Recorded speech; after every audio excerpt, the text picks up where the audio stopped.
donc loolu lu am importance bu doon man maay moom. man dama bëgg a am sa avis personnel par rapport ak question. bu doon man maay moom. ma may mbokk am ay njaboot may dégg lu ñu may yàq ci yenn yi damay bàyyi damay démissionné. vraiment damay démissionné. waaw. entre man Balla Gaye de. ma dégg lu ñu may yàq ci image yi ma yor war a doom boo xamante ne ëllëg war na mën a tekki ci réew mi wala ku ko gis naw ko ci bépp boor. bu doon man la damay démissionné. puis waaw liggéey aussi boo demee ba ñu bëgg pour man war nga mën a bàyyi. voilà Gris yow ngay diriger association bi.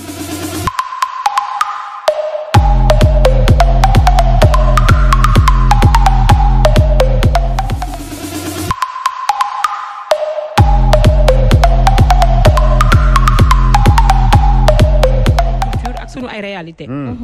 mbir nag boo ko jëlee ci dëkk ak contexte ba mu nekk boo ñëwee da nga koy adapté bi mooy ñun fii am nañ ay réalité yoo xamante ni féminisme pur et dur bi nga xamante ni jëlee nañ ko au pays de l'oncle Sam jëlee ko aux États-Unis boo taxawee ne góor ak jigéen ñoo yem wax la déggin la laaj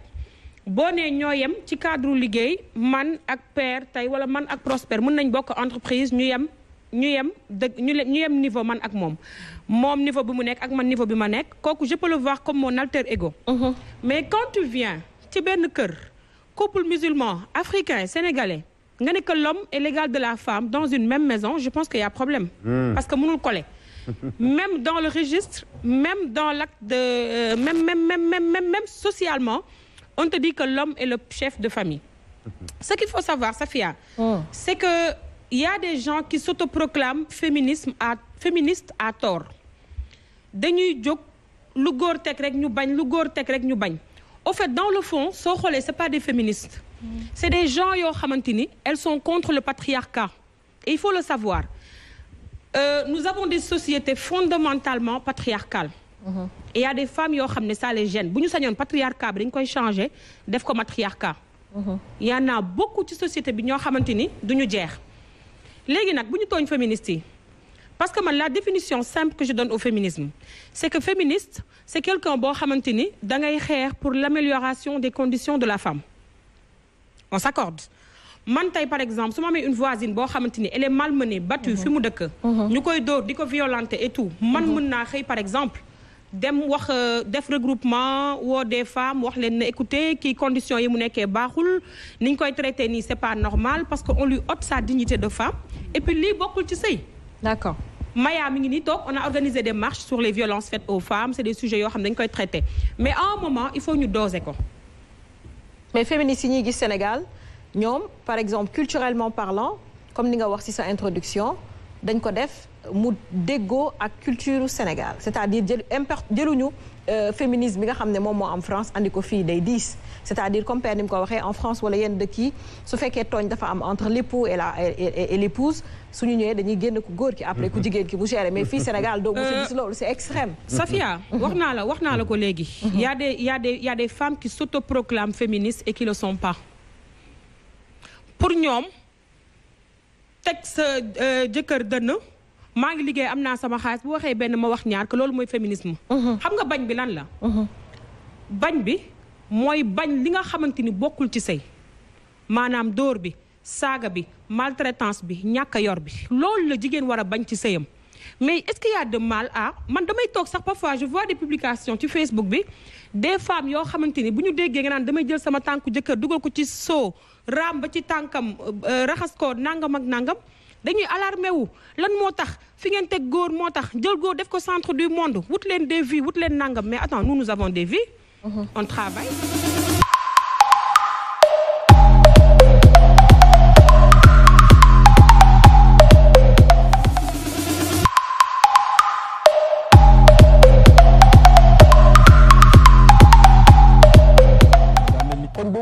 nga faa fekk kenn ku la faagaagal kon yow mënoon ngaa génn rek yem ci Sénégal yoon bi ne solution am na naa dëpp solution pas yem naa dëpp waaye nag bu fekkee da ngaa génn mu jaral la nga wiiri koñ boo fa tasee keneen mu bëggal la boobu da nga doom jéem ut suñu borom rek loolu ci nekk waaye daal li ñu mën a wax boo xam nga ko mooy xalifi ñoom li ñu def ñun duñ ko commentaire sañuñu ko sax tuuti nañ ci nag waaye daal Macky Sall mi ñuy wax naan ay dossier de pression yooyu loolu wax la boo xam ne nii wax la waaye teguñu ko waaye ñoom l'essentiel aussi bu mu am division si ñoom julliti moom wax dëgg yàlla benn la ñu mës a doon kon bu ñu ñaan yàlla mu am indi benn yoon division daal vraiment mais ci pression bi mu wax nii sax par rapport ak njiitu réew mi Walf Quotidien titré na ko waaw ci mardi ba nee na république bi nërmeelu na ci kanamu sëriñ si waaw defe naa moo nekk nii ndax xam nga lu tax Cheikh Tidiane Diop waaw ndax sëriñ si caba ñoom tamit ñoo yor spirituel sous le pied des religieux waaw xam nga ñi spirituel la ñu amee mais spirituel pouvoir la boo xam ne bu am doole da nga yaakaar ne bu ñu heurtelee temporaire dana résister waaw mënut a résister spirituel parce que spirituel moom dafa gën a sax que temporaire c'est vraiment temporaire comme son nom l'indique ñoom ñi ñoo ko incarné bu leen spirituel heurtelee danañu reculer te reculer boobu sax mooy seen jàmm ci lan lañ war a reculer ak ci lu ñu war a reculer nag loolu xëy na question la mënees na cee waxtaan waaye daal li am ba am mooy pression boobu ñu Macky Sall xam naa la Abdoulaye Mbaye peex doom wax naan waxuma ko de waaye ku ma ko waxal ma jël xam naa ne lu mel noonu la rek waaye bu fekkente ne dañu ne Macky kat séddewul ci pression waaye vraiment dafa xoolaat du dañ koo ñaan avant kii imam yeeg ulama yi ñaan ko mu lànk faalewu leen daal di def li muy def waaye lan moo tax mu ñëw ba koor gi waaj a jeex daanaka mu daal di wàññeekuwaat ci décision boobu mu jëloon di dabu Ahmed Khalifa Niass ci jëm boppam day soog a déglu wax ji xoolal Ahmed Khalifa Niass mi ko dimbali Ahmed bi nga xam ne woo na ko ñaan ak moom fi mu ne nii bu ko mayee xam nga fu mu koy wéera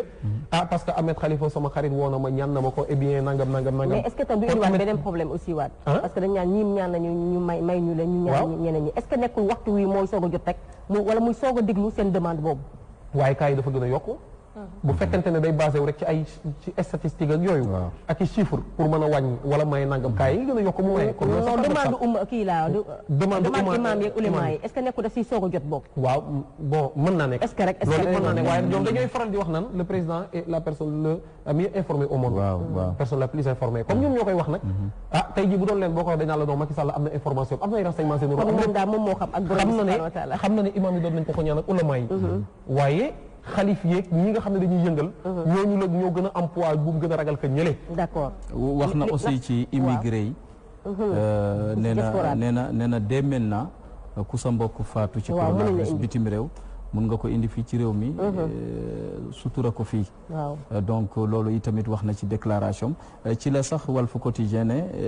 njiitu réew Macky Sall joggi na Cour suprême xam nga Cour suprême gars yi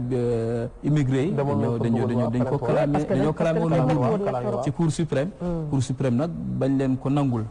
ñu dox ay fan njiitu réew Macky Sall nangu ne bépp sénégalais gu faatu ca bitim réew mun ngaa indi sa néew mun ko